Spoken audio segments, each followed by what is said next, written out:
Survival movie explained the rescue. इस कहानी की शुरुआत में बर्नी नाम के एक लड़के को दिखाया जाता है जो अपने दोस्त के साथ डेट पर जाता है। वहां पर इन्हें दो लड़कियां मिलती हैं जिसमें से एक का नाम मिरियम होता है। बर्नी को मिरियम बहुत पसंद आती है। दोनों आपस में बहुत बातें करते हैं और बातों के दौरान बर्नी मिरियम से कहता है क्यों ना हम समंदर की सैर पर चलें।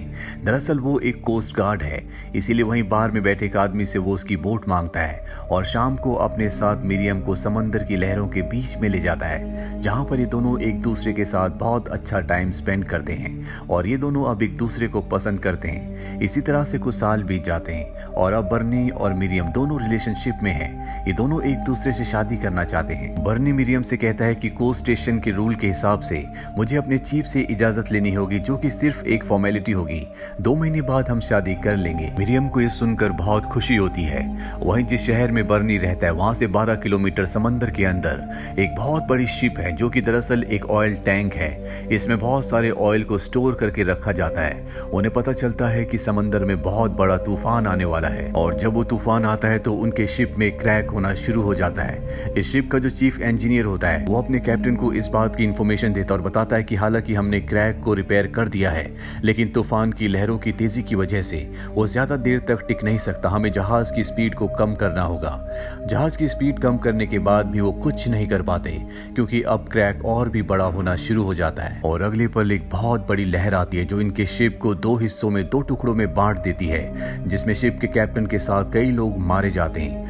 वहीं बर्नी को दिखाया जाता है जो अपने चीफ के पास शादी की इजाजत लेने के लिए जाता है, लेकिन उसका चीफ उसकी बात नहीं सुनता क्योंकि वो बहुत परेशान होता है। वो बर्नी को बताता है कि समंदर में जो बहुत बड़ा तूफान आया है उसमें एक बहुत बड़ा जहाज डूब चुका है, जिसे रेस्क्यू करने के लिए सभी टीम्स यहाँ से निकल चुकी हैं। उसका चीफ उस ऑयल जहाज के बारे में बात नहीं कर रहा होता जो 2 हिस्सों में बढ़ चुका है, जो टूट चुका है।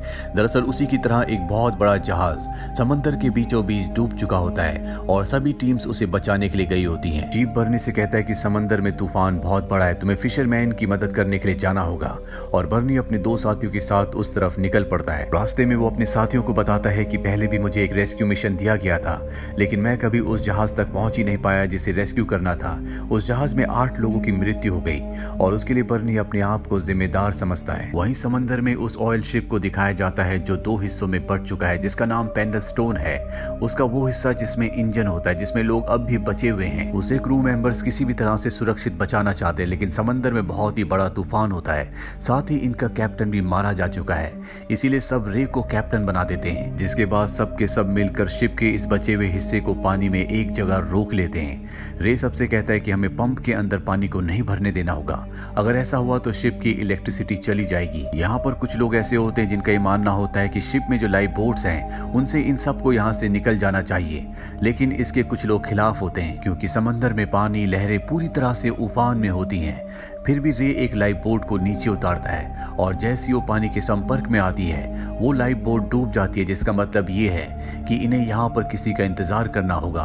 ये लगातार यहाँ से हॉर्न बजा रहे होते हैं। वहीं किनारे पर हमें एक आदमी को दिखाया जाता है जो इनकी हॉर्न की आवाज को सुन लेता है और समझ जाता है कि समंदर में कोई शिप है जिसे मदद की जरूरत है। ये आदमी सीधा बर्नी के पास जाता है जो यहाँ पर फिशरमैन की रक्षा करने के लिए, उनकी मदद करने के लिए आया है। वो आदमी बर्नी से कहता है कि समंदर से कोई शिप लगातार हॉर्न बजा रहा है। बर्नी समझ जाता है कि किसी को मदद की जरूरत है। वो ऑफिस में अपने सीनियर्स को इन्फॉर्म करता है, जिसके बाद समझ जाते हैं कि ऑयल शिप जिसका नाम पेडलस्टन है वो खतरे में है और अब इस मिशन को बर्नी को और उसके 3 साथियों को दिया जाता है कि ये तीनों के तीनों उन्हें बचाने के लिए जाएंगे। मिशन पर जाने से पहले कुछ फिशरमैन जो अभी समंदर से लौटे होते हैं वो उसे बताते हैं कि समंदर में जिस जगह तुम जा रहे हो वहां पर तूफान बहुत ही विकराल रूप ले चुका है और अगर तुम वहां गए तो कभी वापस नहीं आ पाओगे। इसीलिए अगर तुम अपनी जान बचाना चाहते हो तो समंदर के आसपास ही घूमकर अपने सीनियर्स को बता देना कि तुम्हें कोई भी शिप नहीं दिखा, इससे तुम्हारी जान बच जाएगी।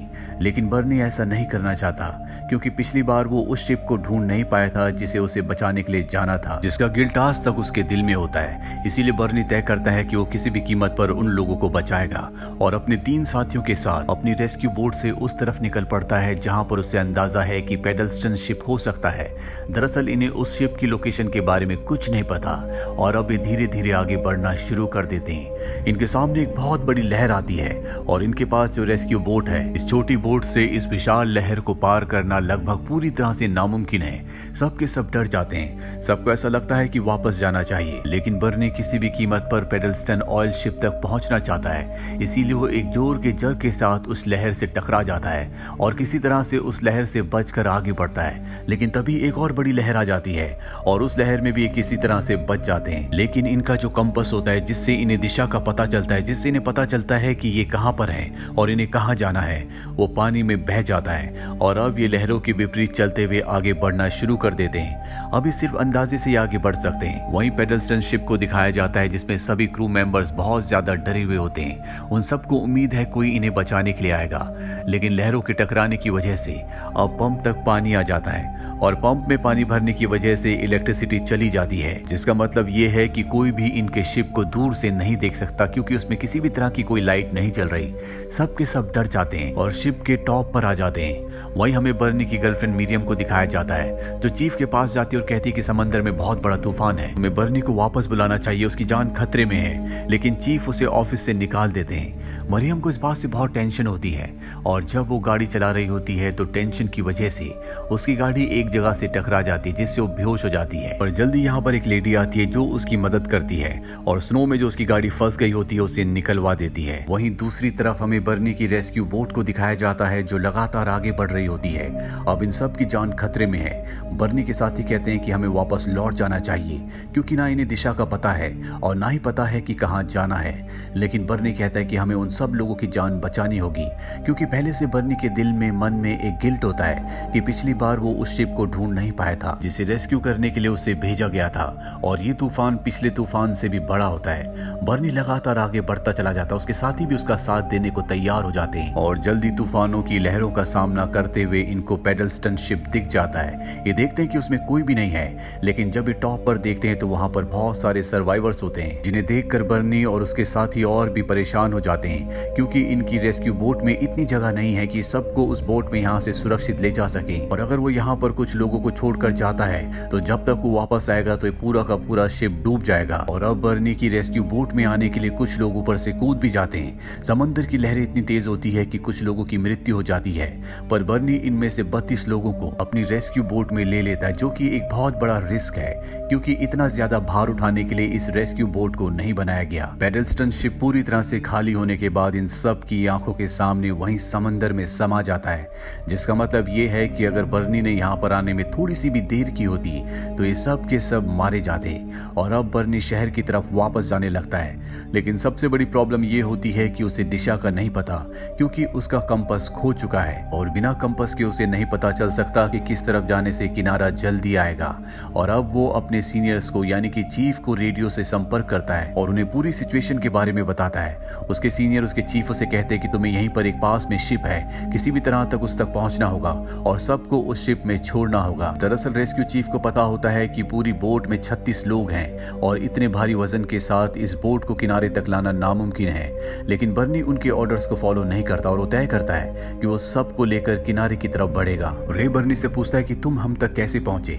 वो बताता है कि समंदर की लहरों के ऑपोजिट चलते चलते मैं यहाँ तक पहुंच गया और अब मुझे नहीं पता कि हमें कहाँ जाना है क्योंकि मेरे पास कंपास नहीं है। और बर्नी लगातार लहरों के साथ आगे बढ़ना शुरू कर देता है और सबको विश्वास दिलाता है कि मैं तुम सबको तुम्हारे घर वापस जरूर भेजूंगा, जिससे सबके अंदर आत्मविश्वास आ जाता है क्योंकि इतने बड़े तूफान में सब ने जीने की उम्मीद को खो दिया होता है। ये लगातार आगे बढ़ते रहते हैं और अब यहाँ पर मुसीबतें और भी बढ़ जाती है क्योंकि बारिश होना शुरू हो जाती है जिससे इन सबको बहुत ठंड लगती है। पर जैसे जैसे वक्त बीतता है बर्नी के चेहरों पर चिंता की लकीरें आना शुरू हो जाती है क्योंकि उसे नहीं पता कि वो शहर की यानी किनारे की तरफ जा रहा है या समंदर की गहराई की तरफ। और जल्दी उसे अपने से बहुत दूर एक छोटी सी लाइट दिखाई देती है जिससे उसके अंदर उम्मीद आ जाती है और हमें शहर का किनारा दिखाया जाता है जहाँ पर सभी के परिवार वाले उन्हें रिसीव करने के लिए वहां पर आए हैं। सबके सब बहुत दुखी होते हैं जिनमें मिरियम भी होती है जिससे बर्नी शादी करने वाला है और बर्नी बर्नी ने जिस रोशनी को देखा होता है वो मिरियम की गाड़ी की लाइट होती है जो उसने जला कर रखी होती है। बर्नी अब लगातार गाड़ी की लाइट की तरफ बढ़ना शुरू कर देता है। वो भी अपनी रेस्क्यू बोट की लाइट जला देता है, जिसे देखकर किनारे पर खड़े लोग बहुत खुश हो जाते हैं क्योंकि उन्हें पता चल चुका है कि बर्नी अब रेस्क्यू टीम के साथ लोगों को बचाकर वापस आ रहा है। और जल्दी बर्नी किनारे तक पहुंच जाता है। किनारे पर आने के बाद बर्नी और उसके तीनों साथियों को लोग बहुत प्रेज करते हैं क्योंकि इन चारों ने एक छोटी सी रेस्क्यू बोट से 32 लोगों की जान बचाई थी और ऐसा इतिहास में पहली बार हुआ था। आज तक इतनी छोटी बोट से कभी भी किसी ने इतने लोगों की जान एक साथ नहीं बचाई। ये एक सच्ची ऐतिहासिक घटना है जो 18 फरवरी सन 1952 में घटी थी और जिन 4 लोगों ने 32 लोगों की जान बचाई थी उसमें बर्नी, रिचर्ड, एंडी और एरविन थे। इन चारों को ब्रेवरी अवार्ड से सम्मानित किया गया, जिसके बाद इतिहास कभी इन्हें भूल नहीं पाया। बर्नी और मरियम जल्दी यानी कि 2 महीने बाद जब उन्होंने तय किया था शादी कर लेते हैं और इसी के साथ ये फिल्म, ये कहानी यहीं पर खत्म हो जाती है। ये एक सच्ची घटना पर आधारित फिल्म थी जो सन 2016 में बनी थी। IMDb पर इसकी रेटिंग है 6.7। उम्मीद करते हैं कि ये कहानी आपको पसंद आई होगी।